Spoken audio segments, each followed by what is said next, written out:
안녕하세요. 개편입니다. 지금은 3월 31일 새벽 1시예요. 이제 오늘 또 마감할 시간이 됐고, 이 영상 끝내고 발주 넣고 그리고 이제 퇴근하려고 합니다. 오늘은 편의점과 대형마트의 차이점에 대해서 말씀을 드려볼게요. 간략하게 5가지 주제로 설명을 해드릴 테니까 따라오세요. 자, 첫 번째, 편의점은 비싸다. 당연히 비쌀 수밖에 없어요. 비싸야 돼요.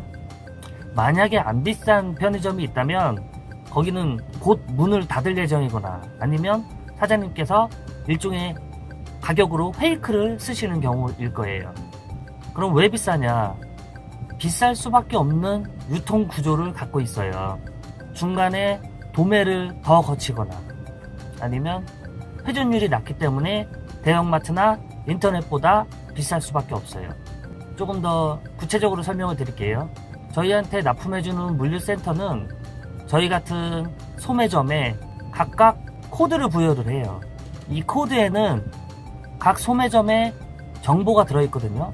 규모에 대한 정보, 매장의 크기라든지 아니면 회전율, 하루에 다녀가는 고객 수, 즉 편의점이냐 슈퍼냐 아니면 조금 더 큰 슈퍼냐 할인마트냐 아니면 이마트나 홈플러스 같은 대형마트냐, 이렇게 각 소매점에 규모에 맞는 코드를 부여하는 순간 예를 들어서 A부터 F까지의 코드가 있어요. 그 코드에 따라서 단가가 자동으로 적용이 되는 겁니다. 제가 조금이라도 더 싸게 팔고 싶으면 대형 슈퍼나 대형 마트의 코드를 따와야 돼요. 제가 그러려면 매장의 하드웨어적인 규모를 늘릴 수밖에 없습니다. 15평 매장인데 50평, 100평으로 늘릴 수밖에 없어요. 즉 불가능한 겁니다. 조금 극단적으로 표현하자면 대형마트와 편의점은 아예 업종이 달라요. 자, 두 번째, 가깝다. 또 하나의 비싼 이유를 알려드릴게요. 접근성이 좋잖아요. 가까우니까 비싸도 가는 거예요. 인과관계는 잘못했을 수도 있겠는데 저는 가깝다는 접근성을 말씀을 드리고 싶어요. 집에서부터 버스 안 타도 되고 차 안 끌고 가도 되고, 대형마트 갈래 봐요. 차 끌고 가서 지하주차장에 차 대고 에스컬레이터 타고 또 올라가고 그리고 계산할 때 줄 서야 되죠. 저희는 그냥 집 앞에서 잠깐만 걸어 나오면 있잖아요. 그래서 비싼 겁니다. 어서오세요. 세 번째, 압축형 쇼핑이 가능하다. 편의점에 가면 생활에 필요한 웬만한 건 다 있습니다. 굳이 대형마트에 가지 않아도 급하게 필요할 때는 편의점만 가셔도 다 있습니다. 작은 쇼핑이 가능하도록 만든 게 편의점이에요. 또 택배, 공과금 수납, 복사, 팩스, 라면 조리기, 원두커피, 여러가지 편의성이 있죠. 9세기 대형마트처럼 다양하지는 않지만 편리하게 웬만한 거는 다 해결할 수 있다. 즉 가성비가 좋다. 네 번째, 편의점만의 특화 상품. 사진을 잠깐 보여드릴게요. 제가 알기로는 이 3가지 상품은 이거보다 더 있는데 이 아이들은 대형마트에 없는 걸로 알고 있습니다. 이 사이즈가 편의점 고객의 필요에 맞춰서 사이즈를 소분을 한 거죠. 그리고 그 중에는 맛도 좀 다른 것도 있어요. 같은 예를 들어서 오리온 초코파이더라도 성분이 달라서 편의점과 대형마트에 조금의 맛의 차이도 있다고 알고 있습니다. 혹시 이거에 대한 정보를 더 알고 계신 분이 계시다면 혜태, 빙그레, 오리온, 롯데 이런 쪽에 계시는 분이면 댓글로 공유를 해주셨으면 좋겠습니다. 그리고 예전에는 예를 들어서 카스타드로 설명을 드리면 편의점 전용 상품이라고 문구까지 새겨져 있었어요. 지금은 없지만. 5번째, 행사 물품. 이 행사라는 것은 대형마트나 다른 슈퍼에도 다 있죠. 하지만 편의점에 꽂히기 때문에 설명을 드리겠습니다. 어떤 편의점을 들어가셔도 행사가 너무나 많아요. 이거는 일종의 손님을 유혹하는 건데 마케팅이죠. 우리 점주 입장에서는 한 개당 단가를 낮춰서 팔아도 돼요. 근데 소비자의 심리를 이용해서 1+1 하나 사면 하나 더 준다고 두 개 사면 하나 더 준다고 2+1 꼬시는 거죠.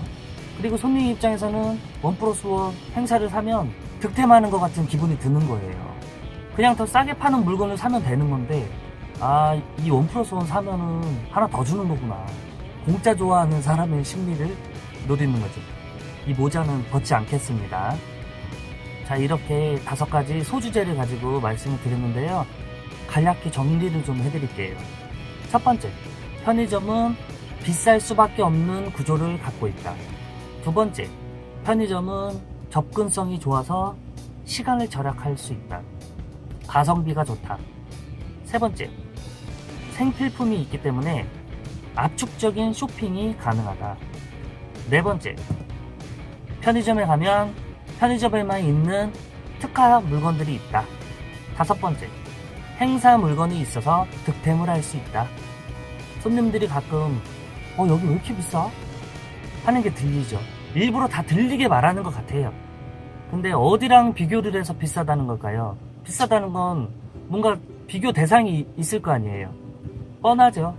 대형마트나 인터넷 쇼핑몰. 오늘 저희 2층 카페 사장님이 스팸이 너무 비싸서 고객이 너무 비싸게 생각하면 어떡하냐, 손님 떨어지면 어떡하냐, 이런 걱정을 좀 해주셨어요. 대형마트 가면 3,500원인데 저는 지금 5,000원에 팔고 있거든요. 너무 비싼 거 아니냐고 저한테 우려의 말씀을 해주시더라고요. 그거에 대한 설명을 해드리자면 비교가 잘못된 거예요. 대형마트랑 편의점을 비교하는 자체가 잘못된 거예요. 편의점은 편의점이랑 비교를 해야지. 그러면 예를 들어서 술집에 우리가 술 먹으러 어떻게 갑니까? 비싸서. 편의점에 술이 있는데. 커피숍에 스타벅스에 어떻게 가요? 비싸서. 편의점에 1,000원이면 원두커피 사 먹을 수 있는데 비싸도 가는 이유가 다 있는 거죠. 편의점, 대형마트, 카페, 커피숍 전부 각자의 장점이 있기 때문에 고객의 니즈를 충족시켜주는 거죠. 서로 먹이 사슬이 다른 겁니다. 그래서 저는 2층 카페 사장님한테 우린 다른 편의점보다 싸요 라고 대답을 했습니다. 편의점 점주가 아닌 이상 편의점 물건의 유통 흐름을 관심을 갖고 보지 않는 이상 알 수가 없는 거죠. 이런 내용을 고객 한 명 한 명한테 다 해줄 수는 없잖아요. 저는 요즘에는 누가 비싸다 그러면 네 그냥 이러고 말아요. 손님이 물어보시면. 다른 편의점 점주님들도 분명히 이런 부분에 스트레스 받으실 거예요. 비쌀 수밖에 없는데. 대신에 저는 다른 편의점보다 훨씬 싸게 팔고 있어요. 전에 말씀드렸듯이 저희 매장에 싼 물건들이 있고 휴지나 생수, 던지는 물건, 스팸 같은 경우는 잘 나가는 품목이 아니다 보니까 싸게 팔진 않아요. 그렇다고 제가 가격을 더 붙여서 파는 건 아니에요. 저희 프로그램에 나와 있는 가격 그대로 적용을 시킨 겁니다. 자, 오늘은 간략하게 편의점과 대형마트의 차이에 대해서 설명을 드렸습니다. 지금 밖에는 비가 부슬부슬 내리고 있어요. 갑자기 기온이 떨어졌는데 감기 조심하시고 오늘은 여기서 인사를 드리고 다음 영상에서 찾아뵙겠습니다. 고맙습니다.